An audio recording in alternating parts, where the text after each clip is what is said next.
Welcome to Herf Zone Live. I'm here every Tuesday to bring you the best content weekly.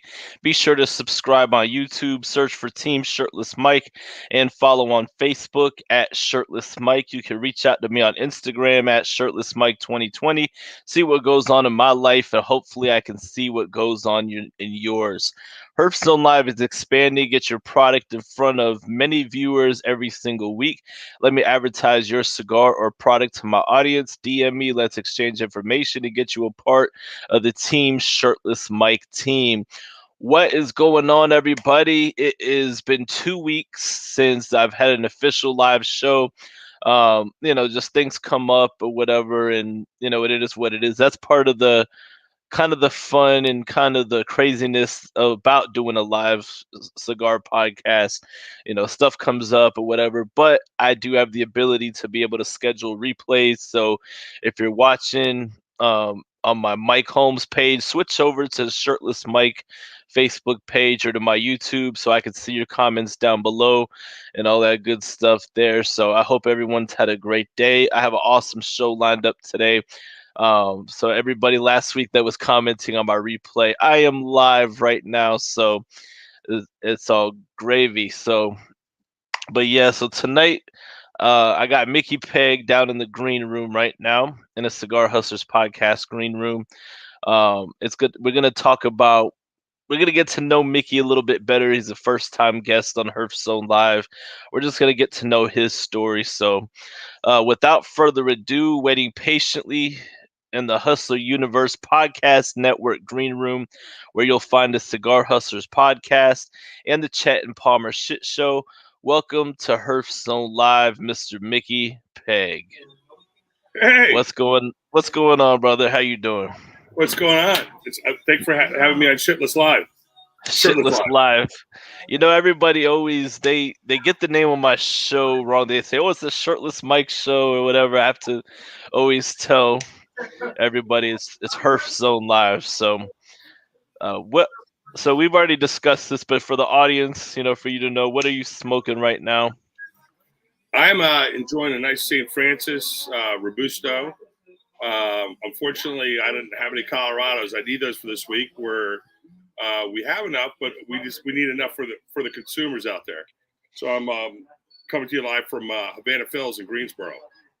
I'm awesome. On the patio, and want to thank everybody for it was my snafu last week. It was my wife's birthday, so and I've been traveling so much. I was actually home for a couple of days last week for my wife's birthday, and I booked the show with you.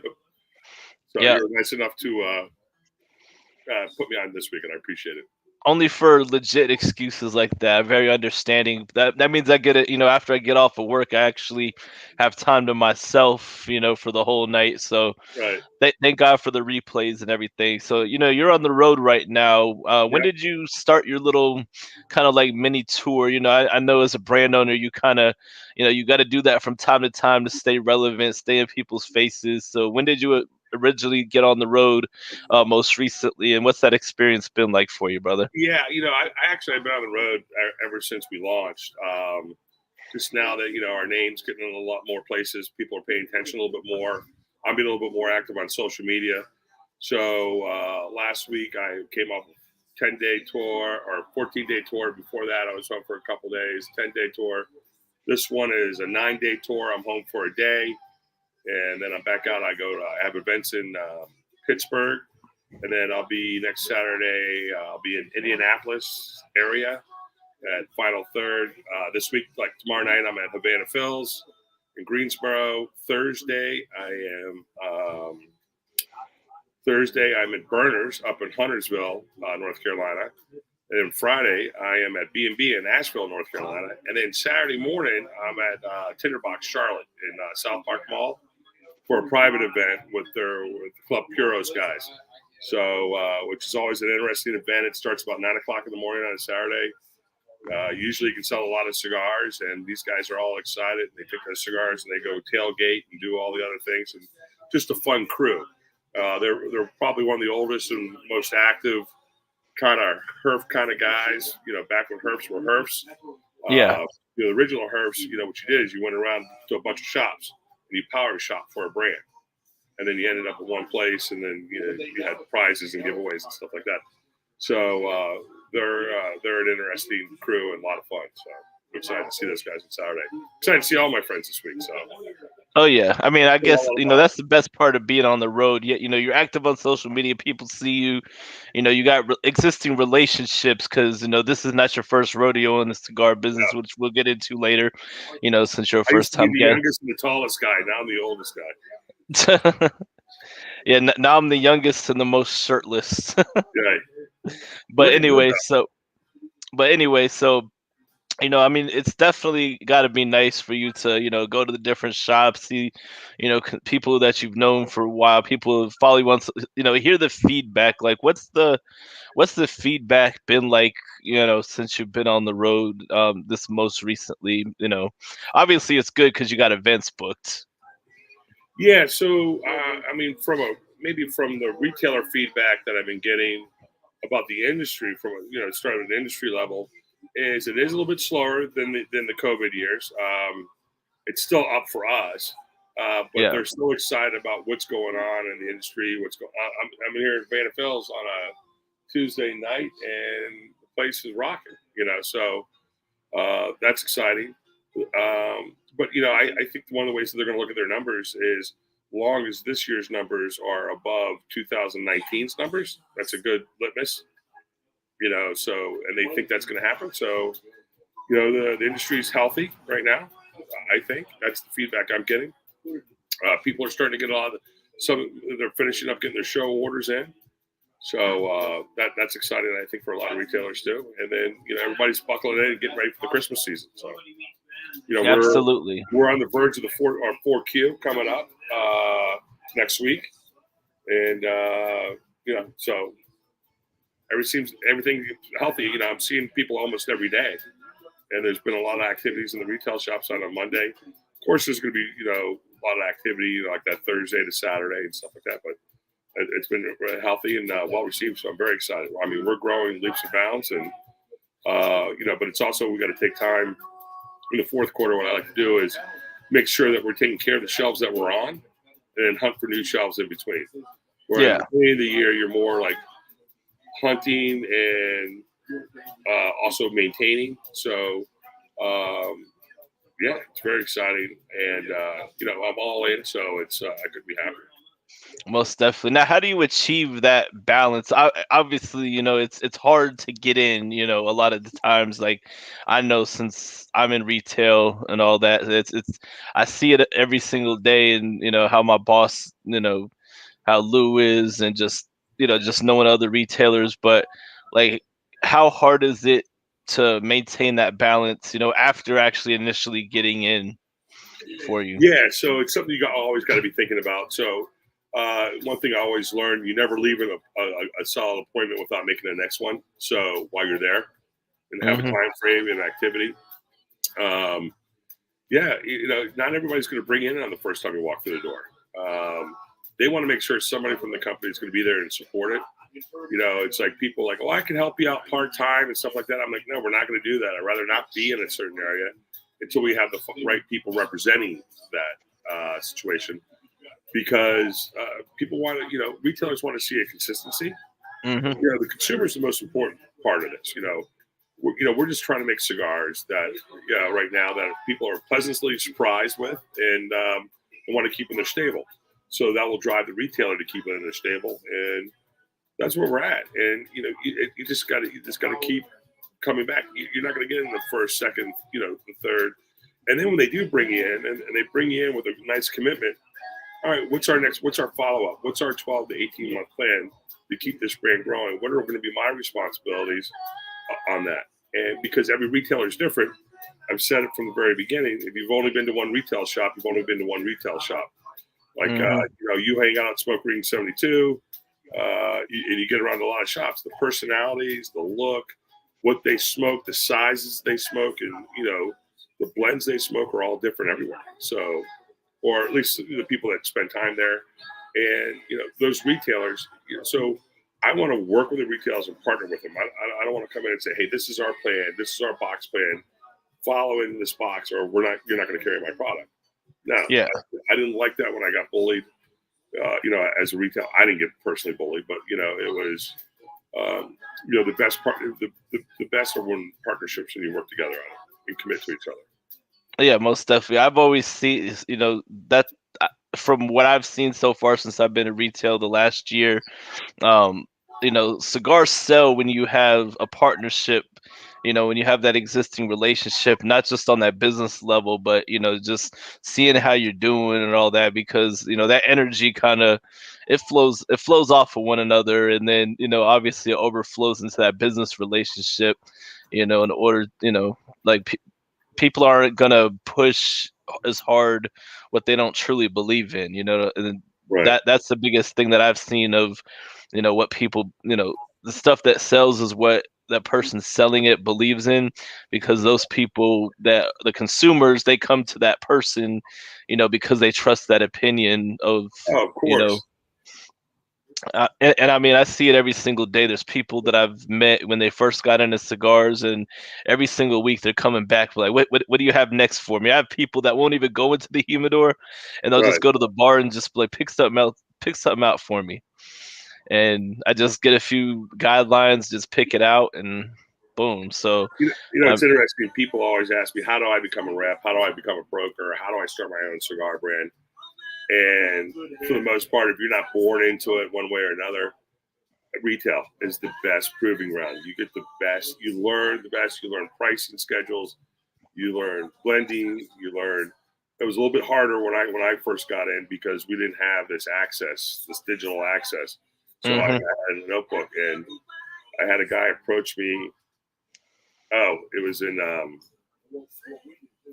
believe it was Kansas, and we did this event. And he was a young kid, and he was like, I could sell ice to an Eskimo, and I said that to my grandfather one time when I was like 20 years old, and he smacked me upside the head. He goes, sooner or later that Eskimo's going to figure out he's not going to need ice, and you're going to be your credibility is going to go through.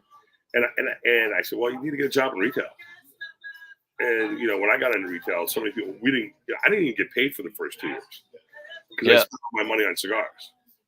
Yep. And I learned that paycheck would be nice, and so being kind of an ambassador for the industry, at a retail level, a lot of those guys would come in and give me cigars to smoke for my personal consumption. So that kind of helped a little bit. But Yeah. I think retail is the best place for your initial learning of the industry. Most definitely. Now let's get into like your, I never like to be cliche on stuff, but it's your first time. Some people may not know your story, follow the show, but you originally started off in retail. You're in Washington D.C., an Yeah. intern on the Hill. You're playing college football. I'm painting that picture for everybody. But um, what was the name of the shop? I forget the name of the It was shop again. Georgetown Tobacco. Yes, George, very Corner. very famous shop, and Yeah. and so you said for the first 2 years, when you first got into retail, you were smoking up all your paycheck. Yeah. So what they did, you got a timesheet, right? And the front of the timesheet was week 1, week 2 at the bottom, and on the back you wrote down all your cigars. I'd always have to staple another piece of paper to it, and sometimes I would owe money after every 2 weeks. Oh man, I mean, I can relate. I definitely don't.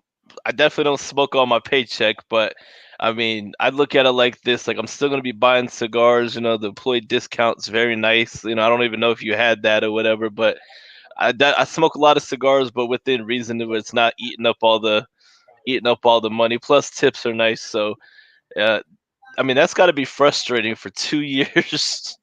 Right. Not Well, I had barely a making couple. any money. I always had. Somebody's asking me what show am I on right now, so I'm doing right now. What I did. I mean, I worked the door. I had a bunch of jobs. So usually, what I did at Georgetown Tobacco, I'd work from 6 to 9 during the week, and then you always, if you're a part timer, you had to work so many hours during the week, and I just did every day, Monday through Friday, because it was easy. Because I get on my day job or internship, go work there 6 to 9, and if I had to work the door, they didn't need me until 10 o'clock at night, anyways. And then on the weekends, I'm more early riser, so I would take the early 8-hour shift on Saturday or Sunday, or sometimes both days, and that's what I did. So that was easy. Heck yeah. Now let's get into just give everybody just a quick snapshot of prior to starting All Saints Cigars, your involvement in the industry from the Davidoff days to CAO. Like, give us that snapshot, so that people can understand where you came from to where Yeah. you are now and heading in the future. No, so basically, I was kind of chasing a job on the Hill, Capitol Hill, Washington D.C., or maybe going to Wall Street. And all of a sudden, I got an offer to go to Davidoff, and they were a broker sales force. So I was on that team that helped transition from a broker to a direct sales force. I was one of the first direct reps they had. I had a territory from Maryland all the way down to South Carolina. One point, I had all the way down to Florida because I was a young guy, and if they were in between reps, I would cover that territory. And then I had an offer to go to CAO, which is John Osner's initials. And Tim Osner hired me, who's now back in the business. And I came in as national sales manager and then VP of sales. And yeah, that's where I'm at. So And they the sold. CA, A year later, I was gone. A year after that, everybody else was gone. I think you're frozen. no, I'm here. I could see you.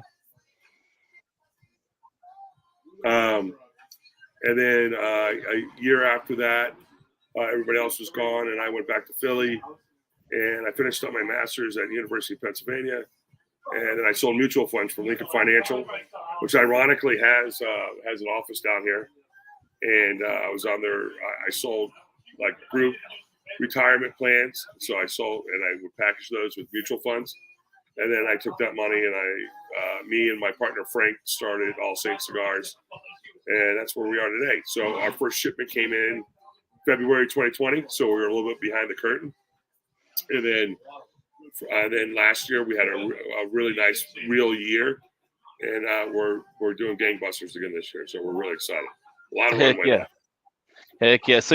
So you officially got your first shipment. You started the company, you started getting going during the pandemic of all times. There's Yeah. there's handfuls of companies that's done that, and they're still thriving today. Like, what were some of those challenges that, probably one of the worst times to start a company, but I mean, the faith that you had to do that, Well, it had to have been great. So what was that like for yeah, you? there was definitely a spot that was scary because I'm all in. I put my basically everything into this company, and Frank put the same amount in, but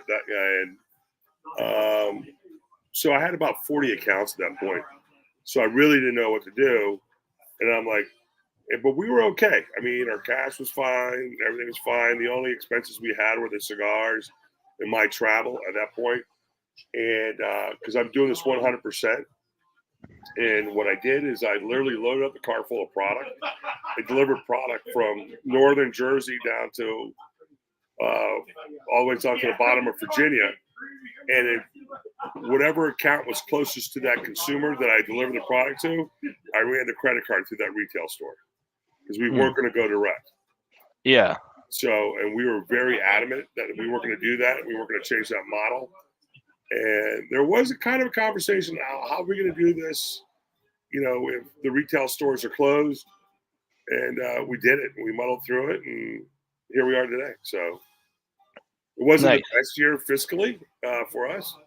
But with two daughters in college, having a small W-2 didn't hurt a little bit. It helped a little bit. Yeah. You're asking for a little because they're both in private school. We have a freshman and a sophomore at Catholic University where me and my wife had met. And then we Okay. have a sophomore in high school back home too. So I got three beautiful daughters, and they're maniacs. Yeah, I remember you was telling me, I won't go into the text message what they were saying, but craziness coming out of that group chat. Oh yeah, we were before we filmed that hype video. Yeah, before I filmed the hype video. Yeah, we're ball So busters, that's for sure. so I take it, the name All Saints Cigars, you kind of you got a Catholic background, if I'm not mistaken, based Yeah, on. but that's not where the name came from. That's so funny. Oh, okay. So where did the name come from? Like, What was the reasoning for that background? Well, I'm sitting there with one of my buddies, a mutual friend of me and Frank's, who's quietly involved with our company. And he goes, "Well, Mickey, your formal name's Michael, St. Michael, Frank, St. Francis." And what happened was, when I was referring to our first line of cigars dedication, I dedicated every Patola, the size name, to somebody in my life, Okay. and Frank's life. And I said, I kept referring to these guys as Saints. And then my buddy Martin said that, core boy, and he goes, "Why don't you call the company All Saints?" Because we were trading and doing a lot of our stuff under Cedar Cellars, which is our over holdings company, right? And we all laughed and loved it and stuck with it. And then, see you tomorrow, man. Take care. See you tomorrow night. Thank you. And then I knew I wanted to do a shield. That was for my Davidoff days, the old Dom Perignon that they did out of Cuba. And I just always loved the shield. And that same guy, Martin, goes, "Look at this cross. It's a pretty cool cross." And I'm like, I know what that cross is. That's the St. James cross. And St. James is the patron saint of Nicaragua. And also, the biggest growing region of Dominican Republic is Santiago. And Santiago is St. James. So it kind of fit. Nice. So we're not in the Dominican Republic yet. We have a lot to do in Nicaragua. The Tabacusa factory is keeping us busy, especially with the response we're getting from all our different blends and obviously the different strengths that we have that we're working on, in each cigar. So yeah. Now the factory you work with is the same factory that Rocky Patel's at, correct? Yeah, it's one of his factories. This one is of his factory. Yeah, because I know he has a few of them. So he's got one in Honduras, and then he works with Placencia and a couple other places. But this is his smaller boutique factory, which he does some of the smaller runs that, like the ALR and stuff like that, out of. And I work with Amika down there. Most people know him as Milcar Perez, and gives me the ability to do what I want to do with the cigar. And what's also nice, if I get too close to something that Rocky has built, they let me know. Like, there's a blend that they have at market right now, me and Frank smoked, and he goes, "That was close to that blend you were working on that he told you you couldn't do." And I'm like, "Yep." Which is nice. So I can have, even though I get that great quality control that comes out of there, I get access to his vast library of tobaccos for the most part, and have my own identity and have my own blend that comes out of that facility, which is great. Absolutely. We gotta take a quick break here so I can shout out my sponsor in the middle of the show. Yeah, absolutely. So I'll be back, and then we're gonna get into more of that here, kind of sort of at the halfway point. Who knows? We could go on for hours. We have that ability, but I'm just gonna go ahead and put you down below and shout out my sponsor real quick. All right, so Herf Zone Live is sponsored by Nomos Cigars, rated 91 in Cigars and Spirits magazine. Nomos is a full-bodied 6x56 cigar that features a rich, full flavor accomplished with a high-quality construction and exclusive aging process. Once the fine cigar is born, it immediately begins our exclusive Nomos Aging Process nap. While each cigar naps, it continues to develop its unique aroma and flavor that sets itself apart from any other cigar the world over. It is a delicious medium smoke resulting from the finely aged Cameroon wrapper and blend of 8-year-old seco Dominican filler and 5-year-old Nicaragua criollo filler. The Indonesian Sumatran binder finishes the cigar ingredients with the finest quality tobacco available. This exclusive blend provides a beautiful smoke right down to the last nub. Check out nomoscigars.com for info on where to find retailers that carry Nomos cigars.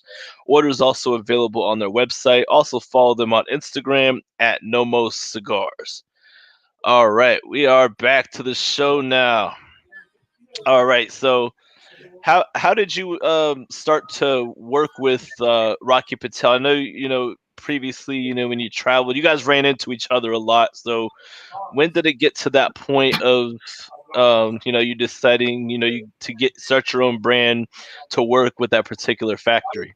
Well, Rocky and I were friends from my retail days. So now I got into retail '89 when I was a junior in college, and we were friends for a long time. And we traveled together. We ran into the same places together, Big Smokes, the festivals and all that stuff, and just always were dear friends. And when I was out of the industry for a little bit, he'd always help me out with some of my projects. If I had like a charity thing, stuff like that, and I went to his birthday parties, and obviously I'm really close with Nish and Nimish. I spend more time with Nimish now because he kind of handles that factory, from that kind of standpoint. And we went down, had a conversation with him. It was more than a conversation, but it was and he was able to give me. So I'm the only brand owner that has a brand that's putting what I'm doing into it. That has the ability to use that. I mean, he's doing besides his cigars, some other stuff for some like retailers and stuff like that, some other kind of special projects. But it's I'm not a special project. I'm a brand owner. So at this point, I don't know if that's going to change. Tabacusa has become its own celebrity. The factory itself, and the people that are down there constantly doing what they're doing. Mm-hmm. So, pure economics, I'm sure. And he's got a lot of special relationships. So, but as of right now, we're the only one that has that relationship there. So, nice. Now, so how often do you visit the factory? When do you go periodically, or is it situation? It's like 4 times a year. So okay? This year, I think before that was accidental. Going down, like my next trip is in December. I'll be down there first week of December, and then January, February, I'll probably be down there. Over that period together, probably 3 to 4 weeks. The COVID situation, the way Nicaragua was handling getting into the country, they had a 72-hour marker like a lot of countries did. They also had a 36-hour marker, and that was because the elections were going on. So, 2021 was a very unique year between having the elections going on, still kind of stemming from the pandemic. So it was a really bear to get in and out of the country. Oh, One yeah. of the hardest countries to get in and out of, around. So, and then you had the exodus that was going on with everybody going up, up through Central America, up to Mexico and the United States. So, but that's all calmed down. You can get in and out of the country now. American Airlines is starting to fly back down into Managua, which is nice, because I would have to fly to Miami to get on an Avianca flight, which was a nightmare. Yeah. Oh, I've heard all about Avianca flights. Yeah. From multiple people. For those who go to Nicaragua all the time. So. Yeah. So I'm down there quite a bit, and I run into all the cast of characters when I'm down there. So. Nice. Now, do people that you're a white guy that's bald? Do people ever yell "Saka, Saka"? Yeah.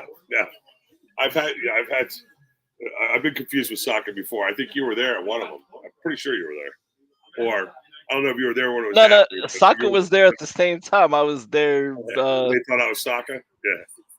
Well, I don't remember somebody thinking you were Steve Saka, but I was. After the Great Smoke. We were all there together. So. So I asked. So take us through. Each of your cigars. And. The blends and everything on them. Why did you decide to go with those particular tobaccos to create that blend in itself? Yeah, thank you for asking. So, we'll get to the cigar you're smoking in a second. But the first cigar I kind of alluded to was the Dedication or Dedicación. Was the first one. It comes in a 10/10 size box. Got an example of it right here. You tell I was on sales calls today. So that's the original one, and then we have this one's actually the Commandant, which is a Toro. So I went to Valley Forge Military Academy, but more importantly, my partner went to the Air Force Academy. So in that one, was a blend that I worked on years ago that didn't pass muster by the committee of those people at that time, and that I always wanted to do. It actually had a Sumatra wrapper on it, but this one has a San Andres wrapper on it. And so it is a Maduro. I just don't refer to it as a Maduro. Not that I'm hiding it. One of the shining stars of that cigar is the San Andres wrapper, especially if you like that. Yeah. The tobacco that I like to talk about in there is Jalapa, and Jalapa is a region it's a region that gives you like a tobacco sweet, And if you have a sweet tooth, a lot of people tend to like that when they find that in a cigar blend. Oh yeah. And even though it's a darker cigar, from 1 to 10, it's about a 5 on the strength scale. Yeah, I mean it's really good. It's definitely, to me, it's not somebody that doesn't smoke all the time. It might be a powerhouse to them if they're just not used to it, but that's just because your body's not used to it. No, So yeah, it's really not. And then what happened? And then we came out with the St. Francis, and we wanted to do Saints names. They were very hard, and so we worked through a knockout list. So we worked with our trademark attorney on that, just so we weren't putting these, because it costs money just to even do a search, right? yeah, There's about 3 steps. So if everything goes smoothly, it's about $1,000. But the first step costs you $350. Those $350s can add up. So we did a knockout list, and we were working on this blend, the St. Francis, and walking back, and I said to Frank, I don't remember seeing St. Francis on that knockout list. So we did a trademark search on it, and we were able to get it. So nice. And the St. Francis, like the dedication, we got a 91 on it right out of the way from Half Wheel. I was doing a lot of podcasts, and those were kind of things that were helping get my name or our name out there during the pandemic. And then right as we were coming out of the pandemic, we came out with St. Francis, a squirrel wrapper. The tobacco I like to talk about there is Condega. And that Condega will give you like a salt forward. And it's about from 1 to 10, about a 6.5 in strength. And, Dojo gave us Under the Radar Cigar of the Year, Two Guys Cigar of the Year. We got a Ricky Bobby from Matthew Tobacco, second place. So nice. On numerous top 10 lists, top 20 lists. And this is probably the most talked about right now. The most trending talking about cigar for us right now is the Colorado, which you're smoking right now. Yes, and I'm enjoying this. The St. Francis nomenclature. It's a different wrapper. It's a Habano seed wrapper with a Colorado shade on it. It has the same ingredients as the St. Francis, but different percentages and different architecture. So that's why that's a 4.5 in strength. And I don't really like to give tasting profiles. I think that's something you have to do on your own because it's so subjective. But the feedback I get on that one is salted caramel on that. So even though it's on the milder side, I'm now that you say that, like I'm focusing on you and listening to you. But now that my brain just turned on when you said that, I said, you know what? I'm getting that. It's really good. This is a cigar that I would smoke in the morning time, like with over a good cup of coffee. This cigar is absolutely incredible. It was tempting for me to smoke it before the show, but I'm sorry. it's all good. Froze up. Looks like I froze there. So yeah, no, you're still there with me. Boston Jimmy says, "Hey guys, how's things? What's up, brother?" So, well, that's interesting because we literally shipped that the last week of last year. Boston and I were hanging out with Frank, and Frank and Boston were geeking out over whatever shit that Boston does that's all technical and all this other stuff. And we're laughing and giggling. And he really fell in love with the cigar, and he gave me Cigar of the Year for the Colorado. We took the plaque down there. With like a lot of our trophies, and we presented them down in the factory down in Tabacusa. So they were so proud to see that. So that really started the trend, and that's the one that's trending with the most conversation. And then later, like around second quarter, we released the Habano, and then we sold out of it at the show. We'll have some more in at the end of September. A lot of people face to face are telling me it's good. I'm in Texas, but really in the community there, the blogosphere really haven't heard anything from it. Also, once we get another shipment, I'm gonna have to get those in everybody's hands so they can take a try at it. And then other people, from your arena are reaching out to me and talking about how much they like the Colorado. So hopefully, we'll see that on some multiple lists this year. But that was really kicked off by Boston Jimmy. Yeah, I could definitely see this cigar, this Colorado, being on multiple lists. For sure. And being such a new company, how does it feel when you see your, cigars placed, on different lists, coming out the gate, 2 years strong and everything, like after putting all I know there's been sleepless nights, etc. People don't know what goes on behind the scenes, but how does that make you feel that, your cigars are being well received after, you know, all the hard work that you put in? Yeah, it's a fantastic feeling. I mean, I can't lie about that. It was such an honor to take those trophies down to the factory and present them with that. But it's also humbling too. So, we still have a lot of work to do and keep going, and then use that to as a force multiplier, so we can get some more shelf space, and then also maintain the shelf space that we have. We're growing what we call our All Saints crew. We just started that page this week because we're kicking off. We have a 5-cross engagement program that we're working on, and the first piece of that is obviously the most important, is the consumers and getting their feedback and having fun and create like another place that people feel comfortable going to. And it's on Facebook, it's All Saints Cigars Crew, KREWE, and it's exciting. And it's humbling as well, but there's still a lot of work to do. So coming out of the gate strong sometimes like that is, but we're not everywhere we're perceived to be though either. So I get quite a few like, where are you? Where can I find you? About how I handle Florida right now because I don't have any representation down there.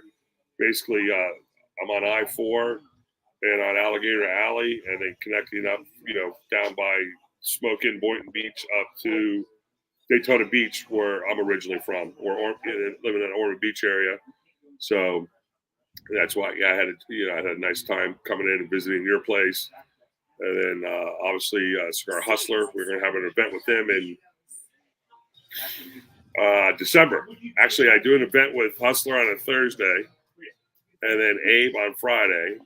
Oh, it's a Thursday. I'll have to come out for that and show up shirtless because, Cigar Hustlers podcast tattoo, they sponsor the show. Time for me to be on. Saturday, I might go over to Tampa for the Heritage Festival, and then I jump on a plane down to Nicaragua on Sunday. Nice. I'm planning on being in Tampa for the Cigar Heritage Festival. That Sunday, that's when they have the event. So I went last year, and it was definitely worth it, like to just hang out, see people. Yeah, we saw you there. Yep, I remember seeing you. Boston. Yeah, man. I mean, it was lots of fun, just going to the Grand Cathedral after, it's a good way to gauge how well you're getting out there by how many people, just being there and people coming up to you. Freezing? Is it my Wi-Fi or yours?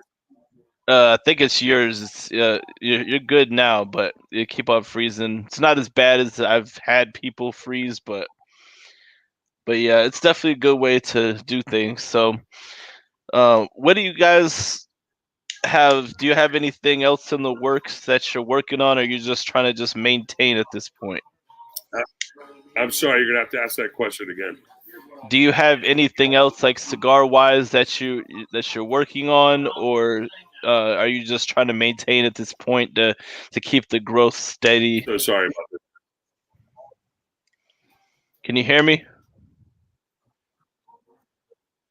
Can you hear me? Yeah. Let me make sure. Yeah, I can hear you. Can you hear me? Fine. Yeah, I can hear you now. I don't know if you heard the question I asked. I was asking if you have any plans on anything new coming out or whatever, or if you Mickey just went out on me here. Let's see here. He'll be back.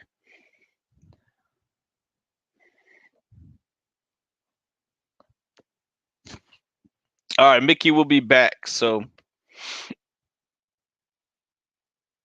he will be back. If not, there he is down below. Welcome back, sir. Sorry about that. Yeah, no worries. At least it's towards the end. I've had worse. I've had people a lot worse. So, right.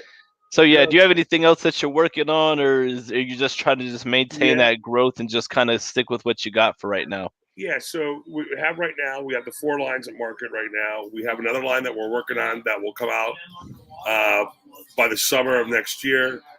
We have an LE that we're working on in regards to our Solamente, which was we had a limited, an accidental, how that worked out, a limited edition that we worked our initial launch, and then we got some special projects that we're working on with some really neat people.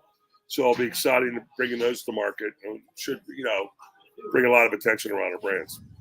We want to bring that Nice. quality and that flavor profile that we're trying to do, and work in conjunction with these people. So we're really excited.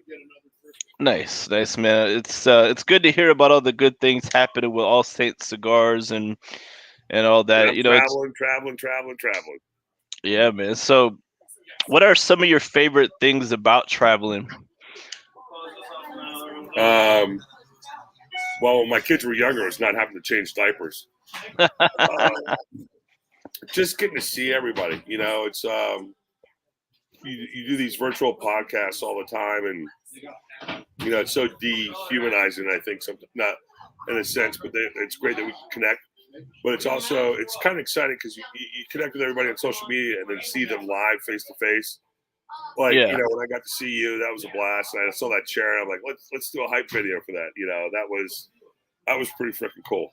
So yeah. I that's think what we're the we're. only two dudes that's taking a picture or video on that chair. Normally, it's the We'll probably be ladies. the All the last two. yeah, I'm probably the last two dudes that's gonna sit on that chair. But I've had quite a few, beautiful Instagram. I'm not gonna call them models because they're actually true cigar women Right. who have came through and everything, and that's their spot right there. That's what they take the pictures and creates a lot of buzz and all that good That's a stuff. neat So, thing. Lou's got a neat thing going on over there. oh I yeah, I mean, rumor has best it you were bartending this weekend. yeah. So, I'm not a real bartender. That's not really my thing, but I've because we got to know how to do everything because during the day we have two people working. Our Right. bartender was not there Saturday, and so it wasn't super busy either. So it was pretty easy for me. So I was behind the bar when I hit you up and all that. I was like, yeah, I'm pretending I'm a bartender. I heard you had to tip the customers just to stay. Nah, now Friday night was really busy, and then Saturday I don't know. I don't normally work on Saturday nights, so I usually get off at 4. So it was kind of a long, dragged out night, but hell, I'm smoking cigars and talking to people, whoever Did the you walk people. with any cash? I always do, man. I make tips because I have a good personality, and I'm a handsome devil. Well, when you have your shirt on. Yeah, and everybody knows I'm shirtless. Everybody knows, so it's just a constant process. And Are um, you ever shirtless in that retail shop? nah, I did one time. So Jeff Groover came with Lorenzo from HVC with Rainier Lorenzo, Right. and he was trying to see about bringing him in, and then so they set up a little thing on the pool table, like some boxes and a cappuccino and all that. And then this was like 10:30 in the morning. It was my day off, so I just came to hang out with them. So I was like, "Hey, let's snap a quick picture. I'm gonna get shirtless and lay across the pool table." And that's the only time I've been shirtless in there. They But make you wear pasties? nah, there was like nobody. The shop just opened for the day, so there was no customers in there yet. So I just said, "Fuck it, let's do a quick funny picture, generate some attention." So. That's awesome. But yeah, anything else you want to add before we get off of here? I keep the show about 45 minutes to an hour. I don't like to overdo it. Yeah, I just want to say For thank you for being one of those people that being interested in our company, and for all you guys out there that are. And if you want to follow us, obviously on Instagram and Facebook at All Saints with an S Cigars, and then obviously on Facebook we also have our All Saints Cigars crew, KREWV, and love to hear the feedback as we grow. So um, we're having a blast doing it and having a blast connecting with people. So it's I'm all in, and I want this to be my last career move of my life. So heck yeah. Man, I appreciate you for coming on the show, Mickey. And as Thanks for always, it's having good me. to see Thanks for you. being You know, you're a patient. solid brother of the Leaf, and always good to hear from you and all that. So, everybody, if this was your first time tuning in, make sure you hit that subscribe button on YouTube and all that. You know, tell somebody, share the show, all that good stuff. And Mickey, I'll let you know when we're not live so we can talk that real shit.